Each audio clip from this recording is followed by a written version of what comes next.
تو حضرت عمر رضی اللہ تعالیٰ کوئی عام شخصیت نہیں تھی، بڑے جلیل القدر صحابی، اور حضور نے ان کی کئی شانیں بیان فرمائی۔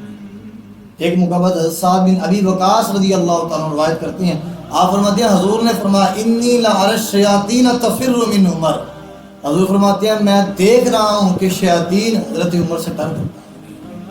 اور بخاری شریف کے اندر حدیث پاک ہے، حضور نے فرمایا واللہ ما لاقیک الشیطان سالکا فجا الا سلک فجا غیر فجک، حضور کہتے ہیں اللہ کی قسم میں دیکھ رہا ہوں کہ جس راستے سے عمر گزر جاتے ہیں اس راستے سے شیطان نہیں گزرتا۔ اب حضور نے قسم کیوں اٹھائی؟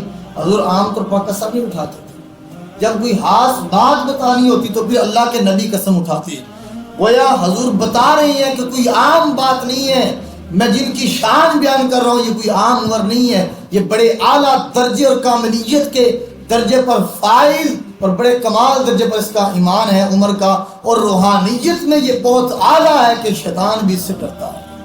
اب شیطان کیوں ڈرتا ہے؟ کیا شیطان انسان سے ڈرتا ہے؟ نہیں، شیطان انسان سے نہیں بلکہ انسان کے کردار سے ڈرتا ہے۔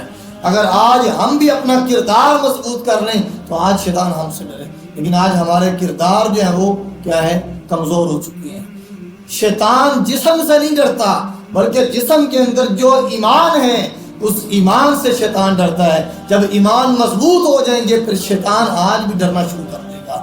عمر وہ ذات اس شخصیت کا نام ہے جن کا کردار بھی مضبوط تھا، جن کا ایمان بھی مضبوط تھا۔ کیوں شیطان کیوں ان کے راستے سے ڈرتا تھا؟ کیونکہ عمر صرف اللہ کے راستے پر چلتے تھے، تو جب کوئی شخص صرف اللہ کے راستے پر چلتا ہے تو آج بھی شیطان اس کے راستے سے ڈرنا شروع کر دے گا۔